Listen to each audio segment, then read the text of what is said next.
Kun Maraan Miidiyaati.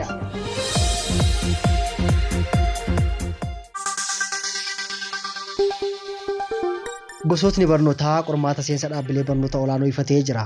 Ministeerri barnootaa odeeffannoo baaseen akka ibsetti barattoonni sadarkaa lammaffaa kutaa 12ffaatti qormaanni seensa dhaabbilee barnoota olaanoo fudhatan kan kanaan duraarraa jijjiiramuu ibsee jira. Barattoonni saayinsii uumamaa fi kan saayinsii hawaasaa gosoota barnootaa 6 qofa kan fudhatan ta'uu kan beeksise ministeerri barnootaa hojimaatichi sirna barnoota haarawaa wajjin kan jijjiirame ta'us ibsee jira.